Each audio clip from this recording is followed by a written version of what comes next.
हजरत मिर्जा मजहर जाने जाना फरमाते हैं कि बारिश हुई थी ताजी ताजी, दिल्ली में ताजी ताजी बारिश हुई। एक बाबा लकड़ी के जूते पहने खड़ा हो, अल्लाहू अल्लाहू अल्लाहू, असी किसी दे कुछ भी नहीं लगते, ना कोई साडा दर्दी। बाबा मस्त होके जा रहा, अल्लाहू अल्लाहू करता जा रहा। एक तवाइफ अपने कोठे से उतर के तो सीढ़ियों पे बैठी थी, साथ उसका यार भी बैठा था। बाबा अपनी मस्ती में जा रहा, तो बाबा जी के पैरों से कुछ मिट्टी उड़ी तो उस औरत के कपड़ों पे पड़ गई। परवाह ही नहीं, बुजुर्ग गुजर रहे। वो यार उसका दौड़ा हुआ आया, उसने आकर थप्पड़ मारा। का ख्याल नहीं सारे उसके कपड़े आलूदा कर दिए, तू किधर, तेरा दिमाग नहीं ठीक। बाबे ने नजर उठाई, का बेटे मैंने देखा नहीं, चल अल्लाह तेरा भला करे, तूने बदला ले लिया। बाबा जी चुप करके, वइज़ा ख़ातबहुमुल जाहिलून क़ालू सलामा, चुप करके गुजर गए। ठंड का मौसम था, बारिश ताज़ा हुई थी, हलवाई दूध काढ़ रहा था। उसने बिठाया बाबा जी को फट्टे पे, प्याला पकड़ा, दौड़ के आगे बढ़ा। बुजुर्ग आ गए, आइए बैठिए। दूध का गरम गरम प्याला शक्कर डाल के दिया। बाबा जी ने दूध पिया, फिर नजर झुकी, फिर रंग बदला। कहने लगे मालिक तू कितना बेनियाज है, कहीं थप्पड़ मरवाता है, कहीं दूध पिलाता है। तेरी बेनियाजी है ना, उधर थप्पड़ मरवाया, यहाँ दूध पिलाया, तू ही जानता है तेरे ढंग क्या है। अभी बाबा वहीं बैठा था, दौड़े आए पीछे से लोग, शोर हुआ। बाबे को दबोच के वहां ले गए जहां उस नौजवान ने थप्पड़ मारा था। कहा तू अल्लाह का बंदा है, अल्लाह के बंदे बद्दुआ तो नहीं देते। हुआ क्या? कहा तूने बद्दुआ दी है? कहा नहीं दी, बात बताओ। कहने लगे उसने तुझे थप्पड़ मारा है, छत पे चढ़ा है, पैर फिसला है, गर्दन के बल गिरा है, मनका टूट गया, मर गया, तूने बद्दुआ दी है। बाबा जी कहने लगे यार मैंने तो दूसरा लफ्ज भी नहीं कहा, भला हो कह के गुजरा हूं, मैंने नहीं बद्दुआ दी। का तूने दी है तभी तो मर गया। कहा नहीं दी। का बाबा तू बुजुर्ग आदमी है, सच बोल। तो बाबा जी कहने लगे सच सुनो। फिर मैं आ रहा था, मेरे पैरों से मिट्टी उड़ी, इसके यार के कपड़ों पे पड़ी, इसे बुरा लगा, इसने मुझे मारा। जब इसने मुझे मारा तो मैं कोई लवारस तो नहीं था, जब इसने मुझे मारा तो मैं कोई लवारस तो नहीं था। मुझे दुश्मनों न छेड़ो, मेरा है कोई जहां में, मैं अभी पुकार लूंगा, नहीं दूर है मदीना। इसने मुझे मारा तो मैं कोई लवारस था कि मेरा बदला कोई ना लेता। इसने मुझे मारा है तो मेरे यार को बुरा लगा तो उसने इसे मार दिया है, मेरी तो गलती कोई नहीं, यारों यारों का झगड़ा है। ये तो दोस्तों का झगड़ा है, ये तो यारों का झगड़ा है, कोई गलती नहीं मेरी, कोई गलती नहीं। खश खश जिन्ना कदर नहीं मेरा, ये मेरे साहब नू वडियाइयां, मैं ते गलियां दा रूड़ा कूड़ा, मैं गलियां दा रूड़ा कूड़ा, मैनू महल चढ़ाया है साइयां, मैनू महल चढ़ाया साइयां। फरमाया इसने मुझे लवारस समझा था कि थप्पड़ मार के गुजर जाए, मेरा को पूछेगा ही नहीं। मेरे रसूल पाक अलैहिस्सलाम के बारे में रब फरमाते हैं अभी मैं तो तेरे होते हुए काफिर को सजा नहीं देता कि तू मौजूद है। याद रखें, हजरत फुज़ैल बिन अय्याज़ फरमाते हैं एक जवान था, मस्जिद में आया, लोगों से कहने लगा रोटी खिलाओ, किसी ने तवज्जो ना की। उसने कहा मैं रब रब बताने वाला हूं, मेरी तरफ देखो तो सही। किसी शख्स ने ख्याल ही ना किया। फिर उसने कहा यार थोड़ा सोचो, नमाजियों से कहा, अहले इलाका से कहा, उन्होंने कहा तेरी तरह के बड़े दरवेश देखें। मस्जिद के मेहराब में वो रब करीम का बंदा इंतकाल कर गया। जब फौत हो गया ना, लोगों का मिजाज है, बीमार को दवाई नहीं देते, जनाजे पे वक्त पे पहुंच जाते। जब कोई गिर रहा होता है तो सहारा कोई नहीं देता, जब कोई गिर जाता है, टांग टूट जाती है तो तीमारदारी को जमाना पहुंच जाता है। और बुजुर्ग वो नौजवान अल्लाह का नेक बंदा मस्जिद के मेहराब में फौत हो गया। हजरत फुज़ैल इब्न अय्याज़ कहते हैं इमाम साहब ने ऐलान किया चंदा दो, कोई लावारस फौत हो गया, कफन देना। चंदा इकट्ठा हुआ, कफन खरीदा, जनाजा पड़ा, इशा के बाद दफन करके आए। फजर की नमाज के लिए जब इमाम और मुअज्जिन मस्जिद में आए तो चीखे मारने लगे, तड़पने लगे, दूर दूर तक आवाजें फैल गई, दुनिया दौड़ी आई। क्या हुआ? कहने लगे वो जो तुमने कफन पहनाया था वो यहां पड़ा हुआ है, और देखो कफन पे तहरीर लिखी है। तहरीर क्या है?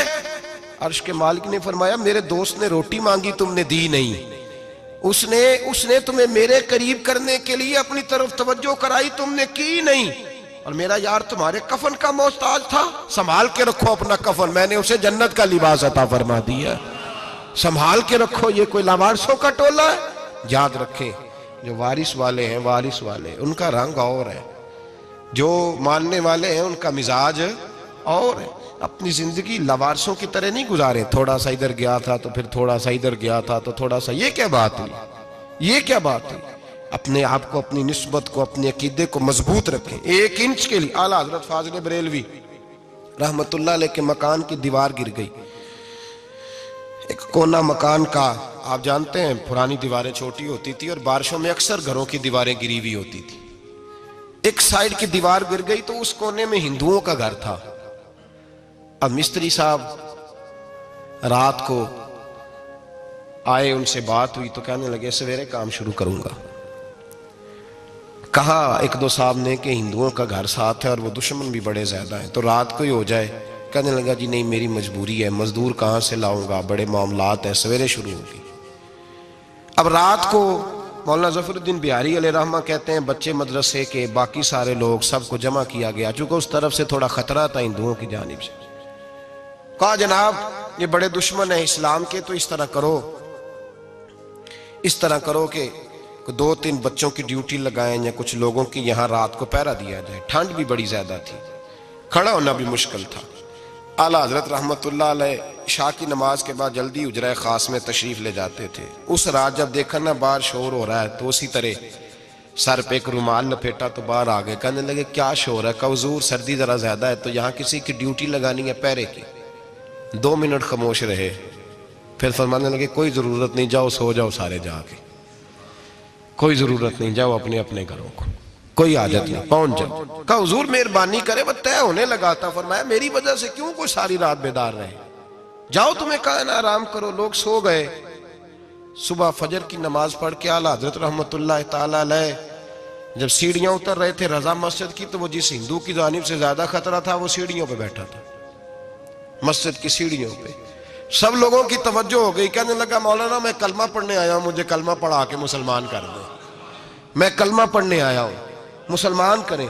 लोगों की तवज्जो, आला फरमाने लगे नहीं अभी तो इंतजार कर, थोड़ी देर के, अच्छी तरह सोच ले, जज्बाती फैसला ना कर, ये तू आ रहा है। ये कह के जब 2 सीढ़ियां नीचे उतरे उसके पास से तो उसने पैर थाम लिए। कहने लगा अब ऐसे तो ना करो, रोने लगा। आला हजरत रहमतुल्लाह ने कलमा पढ़ाया, कुछ बातों की नसीहत फरमाई, तशरीफ ले गए।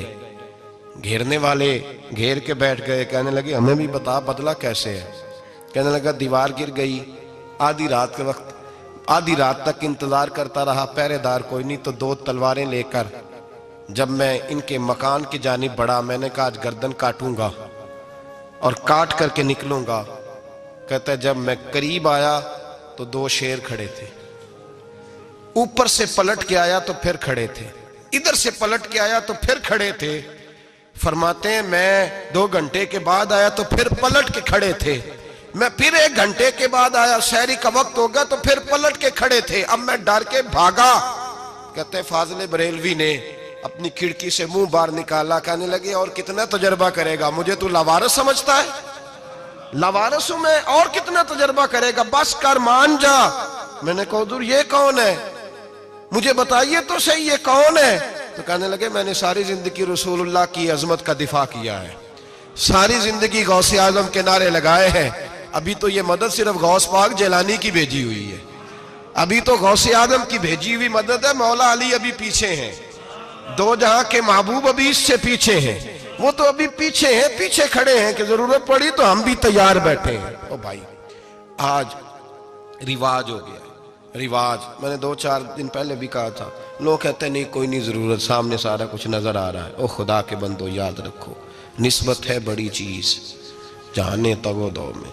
अगर किसी को निस्बत मुयस्सर आ गई ना, निस्बत, खाली दामन ही मिल गया, तेरे हाथ में कुछ है तो होनी चाहिए ना, खाली दामन ही तुझे किसी का मुयस्सर आ गया तो तू बच गया। अपनी निस्बतों की हिफाजत करें, इनको मजबूत करें, इन पर मेहनत करें, इन पर तवज्जो रखें।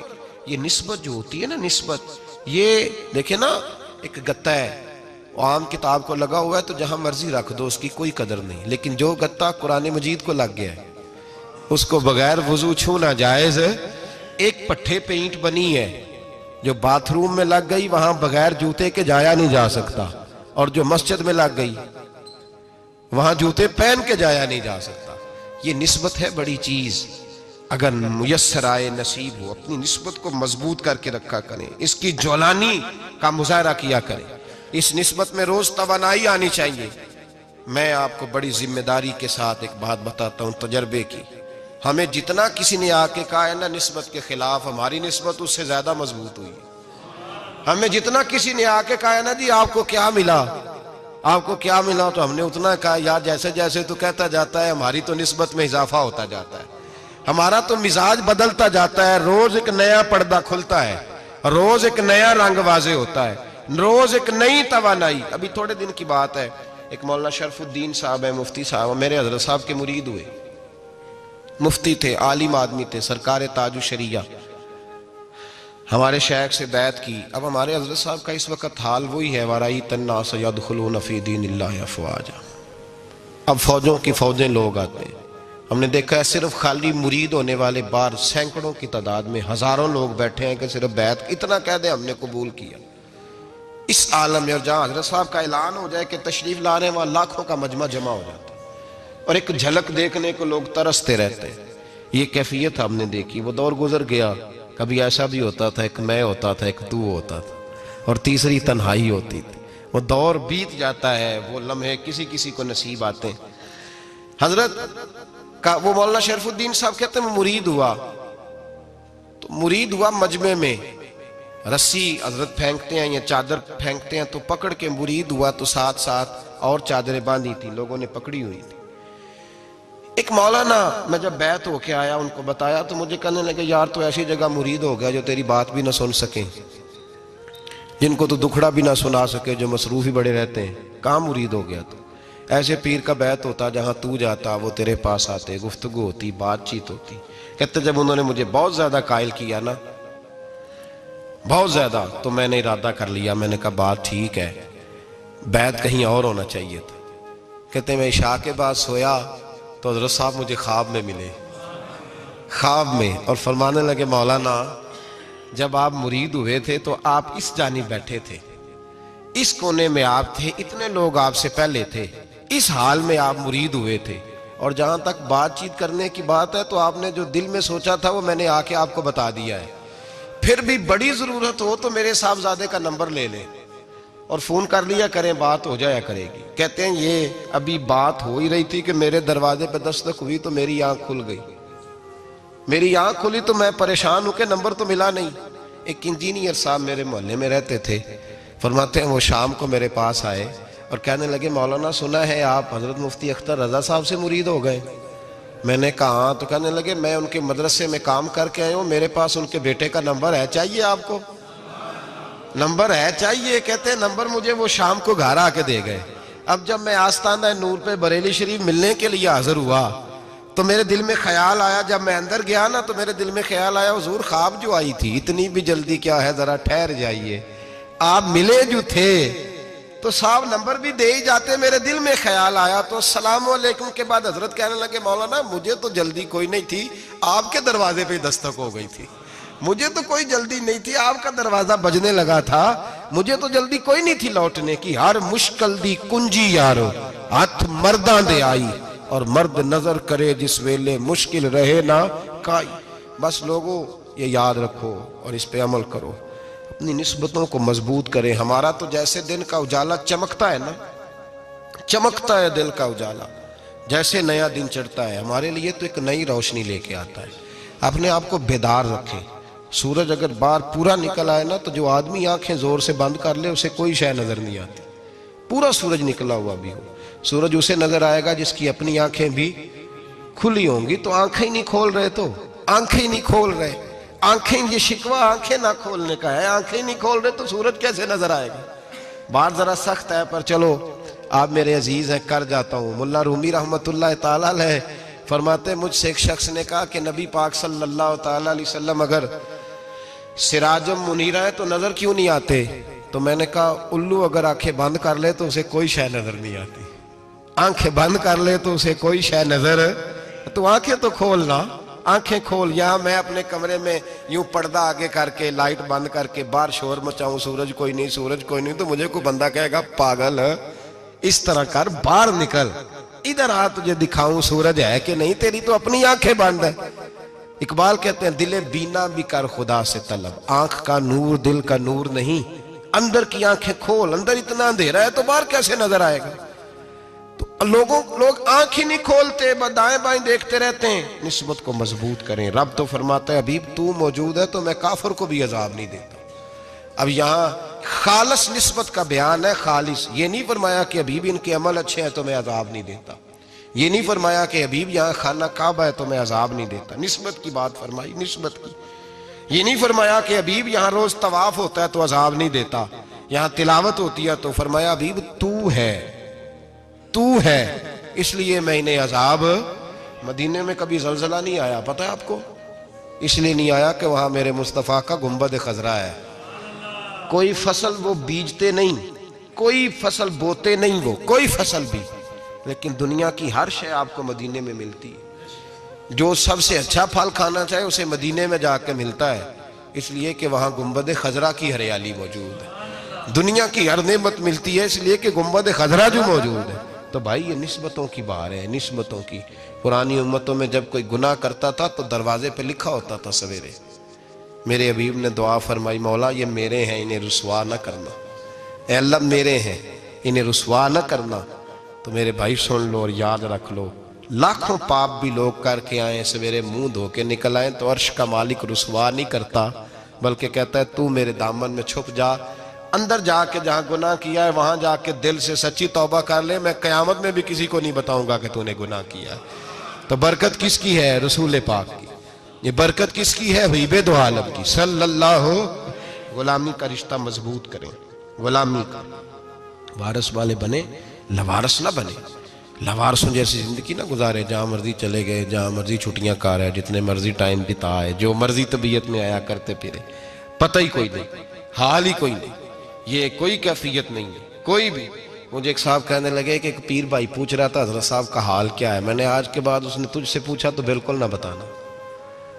वो कैसा बेटा है, वो कैसा बेटा है जो पड़ोसियों से दाएं बाएं लोगों से हाल पूछता है, उसे पता ही नहीं, उसे खबर ही नहीं, उसे तो लम्हे लम्हे की खबर होनी चाहिए, उसे तो मिनट मिनट का पता होना चाहिए था। वो उसने किस तरह की निस्बत रखी हुई है जिसको हम सायों से पूछने पड़ता है जरा पता करके बताना हाल क्या है। तू किधर था भाई, इतनी देर हो गई, तूने हाल भी किसी और से पता कराना है। मैंने कहा उसको कहना आज के बाद हाल पूछना हुआ तो खत लिखे, मैं भी जवाब लिख दूंगा, बात खत्म हो गई। जब दूर दूर जो रहना है तो ठीक है, फिर इस तरह ना तो खुदा है ना मेरा इश्क फरिश्तों जैसा, दोनों इंसान है तो फिर क्यों इतने हिजाबों में मिले। और उसने कहा था अब कि हम बिछड़े तो शायद कभी ख्वाबों में मिले, जैसे सूखे हुए फूल किताबों में मिले। ऐसा काम न करें कि वो अंदाज ही बदल जाए, अपने आप को, अपनी निस्बतों को मजबूत करें। अल्लाह तबारक व तआला से दुआ और इल्तिजा है कि अल्लाह करीम हमें निस्बतों की मजबूती अता फरमाए, और अल्लाह तबारक व तआला हमें ये तौफीक दे कि हम समझ जाएं इस बात को कि असल बात है क्या, और असल की मजबूती कितनी ज़रूरी है, असल तक पहुंचना कितना ज़रूरी है। और ये भी याद रखें, अम्मा जब नाराज़ होती है ना, जब अम्मा नाराज़ होती है तो कहती है बस निकल जाती, फटाफट निकल जाती, दौड़ जा, कोई ताल्लुक नहीं। अब्बा भी कहता है आज आया तो टांगे तोड़ दूंगा, हाल ही कोई नहीं। और वही बेटा जाके 2 मिनट पैरों में बैठता है, कहता है अम्मा तुझे पता ही नहीं मैं कितनी टेंशन में था। तो वही अम्मा बाहर निकल के पहले बढ़ के मार रही होती है, हद कर दूंगी, फिर वही अम्मा कहती है बड़ा परेशान है बेचारा।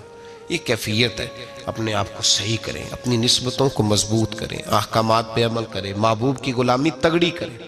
ये जो सुस्तियाँ हैं, कोताहियाँ, इनको दूर करें। जिंदगी का लुत्फ आता ही तब है जब आप पूरे तौर पर अपने आप को चाको चौबंद करते हैं। अगर थोड़ा कर लिया, थोड़ा छोड़ दिया, 1 पढ़ ली, 3 रह गई, 3 पढ़ ली, 2 रह गई, ये लुत्फ नहीं है, ये जायका नहीं है। अपने आप को मजबूत करें और पूरा मजबूत करें, पूरी अपने अंदर जो है वो जौलानी निस्बत की पैदा करें। बस ये दुआ करें अल्लाह जब तक जिंदा रखे गुलामी में रखे, और मारे तो गुलामों जैसी मौत अता फरमाए।